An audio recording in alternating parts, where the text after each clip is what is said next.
On Friday, thousands of people took to the streets of the capital, Dakar, to protest oil contracts condemned as fraudulent.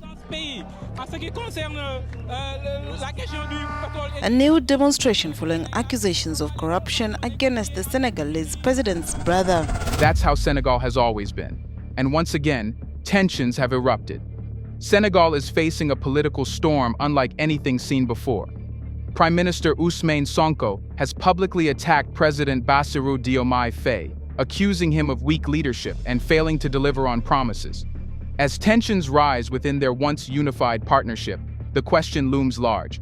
Can this rift be mended, or is Senegal on the brink of a dramatic shift in leadership? Is this a coup? Let's find out.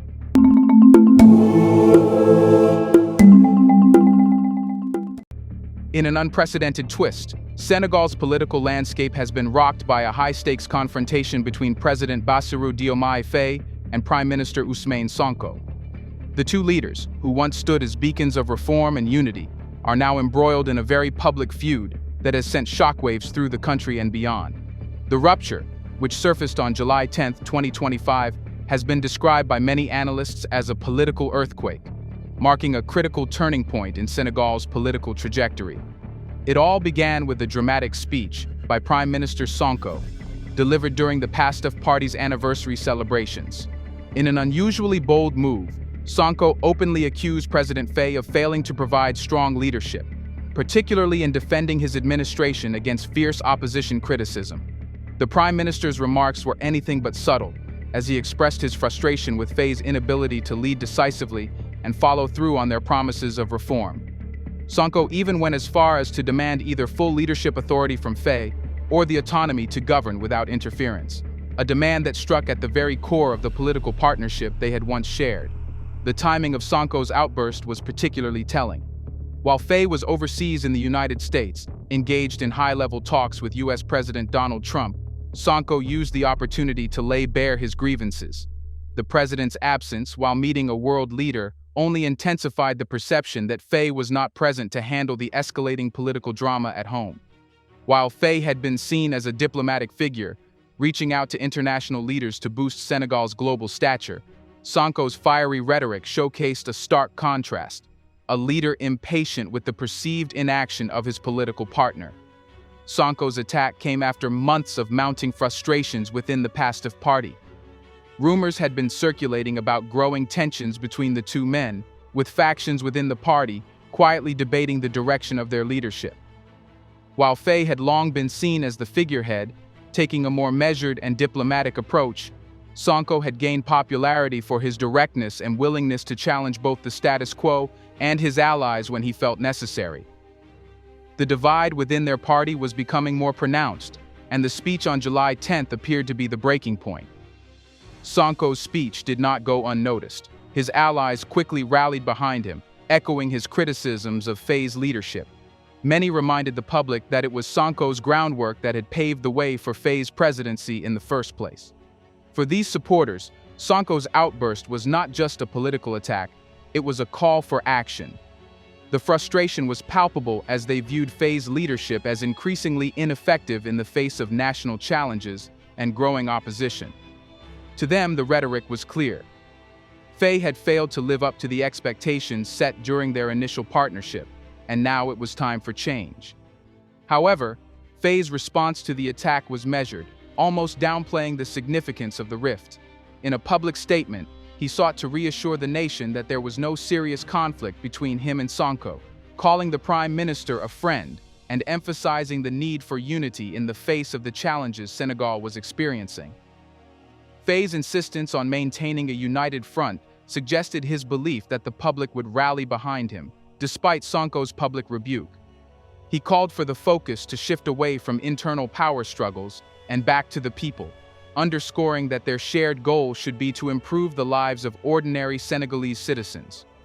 Despite Faye's attempt to smooth over the situation, many within Senegal and the broader political community are left questioning the future of this once promising political alliance. While the president's words were carefully chosen to preserve his image as a unifying leader, the reality on the ground suggests a growing divide. Political analysts have warned that the situation could unravel quickly, with the once united PASTEF party now facing the possibility of fragmentation. For many, the public confrontation between Faye and Sonko represents more than just a leadership dispute. It signals a shift in the political power dynamics of Senegal. The ongoing developments are being watched closely, not just by Senegalese citizens, but by international observers as well. For many, the question remains, can Faye and Sonko reconcile their differences? Or is this the beginning of a new era in Senegal's political landscape, one marked by division and uncertainty? The rift between President Bassirou Diomaye Faye and Prime Minister Ousmane Sonko did not appear overnight. Rather, it has been brewing for months, a culmination of political ambitions, ideological differences, and mounting frustrations within the PASTEF party. To understand the magnitude of their public fallout, it's crucial to look at the origins of their alliance and the evolution of their partnership, which, until recently, seemed destined to reshape Senegal's political landscape. When Faye and Sonko first joined forces, their partnership was nothing short of revolutionary. In a country traditionally dominated by established political elites, the union of Faye, a seasoned politician, and Sonko, a fiery and dynamic opposition leader, represented a break from the old guard. PASTEF, the political movement they led, promised a fresh start, a new political order that would challenge entrenched corruption, advocate for greater accountability, and promote national self-reliance. Their shared vision was one of change, driven by the belief that Senegal's future lay in reform and a departure from the politics of the past. Faye, a charismatic and diplomatic leader, brought with him a wealth of experience in navigating Senegal's political waters. His calm demeanor and measured approach made him an ideal figurehead for a party that sought to unite the nation under a banner of progress. Sonko, on the other hand, was the face of the people's anger, a young, passionate leader who quickly became the voice of opposition to the status quo. His criticisms of corruption, his calls for justice, and his unflinching stance on reform resonated deeply with the younger generation, positioning him as a leader who would challenge the elite structures that had long held power in Senegal. Together, they formed a potent combination, Faye providing the stability and diplomatic reach, while Sonko brought the energy, rhetoric, and the drive for radical change. Their complementary strengths allowed them to gain widespread popularity, and it was this unity that propelled them to electoral success. For many Senegalese, their partnership symbolized a new chapter in the country's political history, one where the promise of reform and accountability was not just a political slogan, but a genuine commitment. However, the cracks in this once solid partnership began to appear as the weight of governance took its toll. Early in their term, the need for concrete action on campaign promises became increasingly urgent, but political realities soon complicated the process. Faye, with his diplomatic approach, sought to maintain stability and build international relationships that could benefit Senegal economically. Yet this very approach began to frustrate Sonko, who increasingly saw Faye's style as a barrier to the sweeping changes they had promised. As Faye focused on maintaining a broad coalition, reaching out to international leaders, and managing the complexities of governing, Sonko's frustration with the lack of tangible reform grew. Sonko, ever the champion of the common people, felt that Faye's focus on diplomacy and external alliances had diverted attention from the urgent domestic reforms that Senegal desperately needed. Sonko's supporters, largely from the youth and working-class demographics, grew restless as promises remained unmet, and the feeling of political inertia set in. This growing divide became even more evident in late 2024, when the party struggled to navigate internal disagreements over key policy initiatives. While Faye remained committed to a more gradual, consensus-based approach to reform, Sonko pushed for more radical and immediate changes. The tension between these two visions, the pragmatic approach championed by Faye and the more revolutionary stance espoused by Sonko, deepened, creating a fissure within their party. By the time Sonko delivered his public rebuke in July 2025, the frustration that had been simmering for months was impossible to ignore. The perception that Faye had failed to live up to the expectations of reform had become entrenched, and Sonko's outburst was the culmination of a long period of dissatisfaction. For many of Sonko's allies, his challenge to Faye was not just a personal grievance, but a necessary step toward forcing the president to take decisive action, or make room for someone who would. While Faye's response was one of denial, stressing unity and downplaying any significant discord, it was clear that the dynamics of their relationship had shifted irreparably. Their political partnership, once heralded as the future of Senegal's reform movement, was now in jeopardy. The path forward for PASTEF was uncertain, with many questioning whether the party could survive the growing divide between its two top leaders. The origins of this rift lie in a clash of political visions: Faye's cautious, diplomatic approach versus Sonko's impatience for bold change. This divide not only threatens the unity of PASTEF, but also raises fundamental questions about the future direction of Senegal's political landscape. Will the party find a way to reconcile these differences, or is this the beginning of a new era of political fragmentation in Senegal? Let's pause for a second to say big thank you to the Black Culture Diary community, where Black voices, stories, and legacies are preserved and amplified. By becoming a member, you're not just supporting the channel, you're becoming part of a powerful cultural movement. Let's continue. In the wake of Prime Minister Ousmane Sonko's blistering attack, President Bassirou Diomaye Faye has found himself navigating a turbulent political storm. His initial response to Sonko's public criticism, however, was one of surprising calm and reassurance, hoping to preserve the unity that had once been the cornerstone of their partnership. Yet, despite Faye's attempts to downplay the rupture, the underlying tension is palpable, and his efforts to salvage their alliance are being met with increasing skepticism. Faye's strategy in the immediate aftermath of Sonko's challenge was to deny any significant break between them. In a public address, Faye described Sonko as a friend and called for continued unity, framing the issue as a minor disagreement rather than a full-blown crisis. The president's words were measured and diplomatic, in keeping with the political persona that had made him a trusted figure both at home and abroad.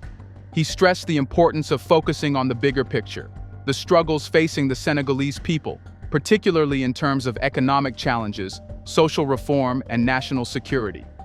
Faye's message was clear. The real battle was not between him and Sonko, but against the adversities that affected ordinary Senegalese citizens.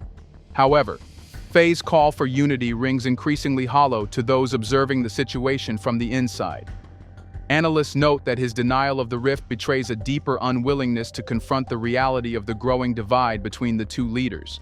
To many, his insistence on unity seems more like a desperate attempt to hold on to power and maintain a fragile political alliance, rather than a genuine effort to bridge the widening gap. Faye's approach to governance, marked by a steady, consensus-driven style, had once been an asset, but now it appears to be at odds with the urgent demands of the political moment. One key aspect of Faye's strategy has been to downplay the gravity of the situation by emphasizing his long-standing relationship with Sonko. He has repeatedly referred to their shared history of collaboration, portraying their partnership as one rooted in mutual respect and a common goal. Faye's defenders argue that this approach is an example of his maturity and his commitment to avoiding political division in a country already burdened with significant challenges. After all, Faye's diplomatic skills have been instrumental in positioning Senegal as a key player on the international stage, particularly with the West. However, the political realities at home suggest that Faye's efforts to downplay the conflict are not enough to quell the growing discontent within the PASTEF party. The party's base, particularly its younger members and those who had rallied behind Sonko's anti-establishment message, is increasingly frustrated with what they see as Faye's reluctance to push for the rapid changes they had hoped for. Many argue that Faye's diplomatic dealings with foreign powers, including his meetings with leaders like US President Donald Trump, have come at the expense of the urgent domestic reforms that Senegal desperately needs. For these critics, Faye's focus on international relations and his reluctance to challenge entrenched interests have turned him into a symbol of the very system they sought to dismantle. Faye's critics also point to his failure to effectively challenge opposition forces as a critical weakness. While Sonko's fiery rhetoric and populist appeal have garnered significant support from disillusioned segments of the population, Faye has been accused of lacking the political will to decisively confront those who question his leadership. As the political landscape in Senegal becomes increasingly polarized, the president's tendency to seek consensus and avoid conflict may be viewed as an inability to take bold action when needed most. Despite his attempts at reconciliation, Faye's denial of the rift and his focus on unity may ultimately be seen as a missed opportunity to address the deeper issues facing Senegal's political system. By failing to acknowledge the growing discontent within his party and the legitimate concerns voiced by Sonko, Faye risks further alienating key allies and reinforcing the perception that he is out of touch with the needs of the people. As the situation develops, it remains to be seen whether Faye can regain control of the narrative and navigate Senegal through the crisis, or if his refusal to confront the underlying divisions will signal the beginning of the end for his presidency.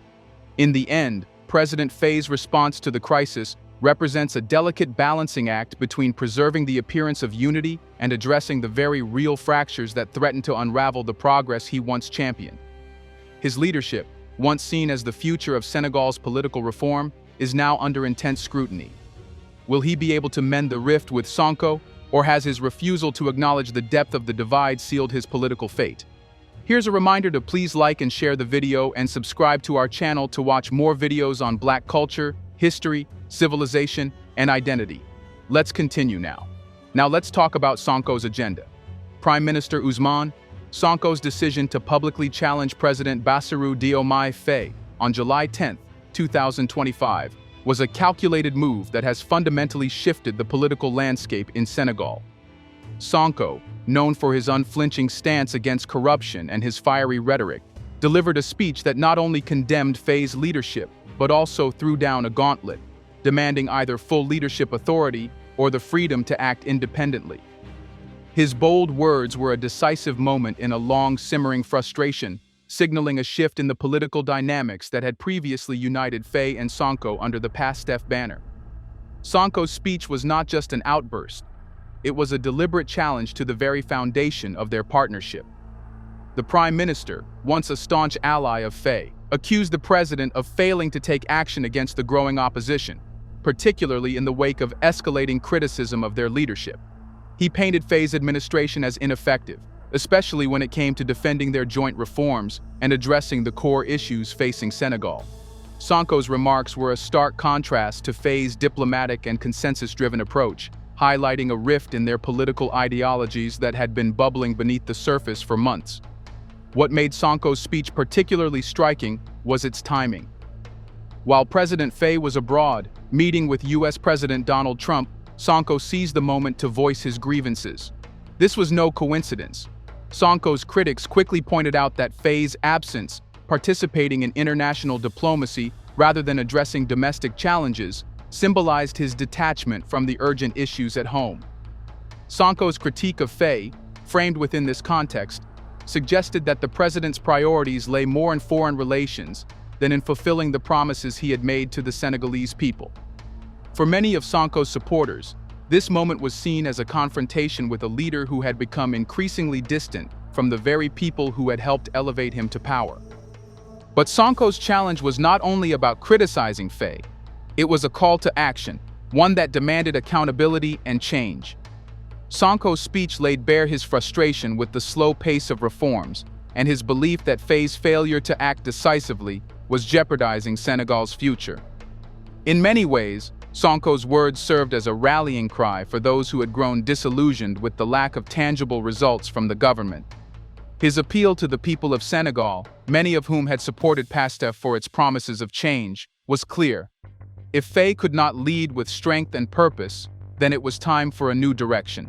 Sonko's allies within the party were quick to rally behind him, echoing his frustrations and emphasizing that without Sonko's groundwork, Faye's presidency would never have been possible. These supporters framed the Prime Minister's actions as a necessary stand against a leader who had lost touch with the political realities on the ground. Sonko's challenge, in their view, was not a personal attack, but a fight for the future of Senegal, a fight for the reforms that had been promised but not delivered. However, Sonko's speech also exposed the deepening divide within PASTEF. While his allies embraced his calls for a more aggressive approach to governance, Faye's supporters remained loyal to the president's more measured stance. The divisions within the party were now out in the open, and what had once been a united force for reform had devolved into a battle for control over Senegal's future. For many, the public confrontation signaled the unraveling of the PASTEF coalition, a coalition that had once promised to redefine Senegal's political landscape. Sonko's boldness in taking on the president publicly also reflected his increasing confidence and ambition. He was no longer the second-in-command content to support Faye's leadership. Instead, he was positioning himself as a leader in his own right, one who was not afraid to challenge the established order. His speech, in essence, marked his formal declaration of independence within the party, a move that many saw as both a personal and political breakthrough. Yet the fallout from Sonko's challenge raised significant questions about the future of Senegal's political environment. For many, Sonko's speech was a wake-up call, highlighting the deep frustrations within the population and the leadership. It exposed the growing disillusionment with the political class, particularly among the youth, who had expected more radical changes. The speech also highlighted the ideological divide between Sonko and Faye. While Faye represented stability, diplomacy, and gradual reform, Sonko embodied the urgent demand for rapid and transformative change. As the dust settled, the question on everyone's mind was, what now? Sonko's bold speech had changed the political calculus, but whether it would lead to a full-fledged political realignment or result in a fractured Pastef party was uncertain. One thing was clear, however: Senegal's political future had just taken an irreversible turn. The road ahead would be defined by the power struggle between Sonko's drive for change and Faye's insistence on unity and gradual reform. How Senegal navigates this divide will determine its political trajectory in the years to come. Can President Faye and Prime Minister Sonko reconcile, or is their partnership beyond repair? Let us know in the comments section. Will this rift lead to a political fracture that undermines Senegal's reform agenda? Do you want to watch more videos like this one? If so, subscribe to our channel and press the bell icon next to it. We have decided to bring videos on something nobody talks about: the Black culture, civilization, history, and evidence about how glorious Blacks have been. Thanks for watching, and until the next video, stay tuned.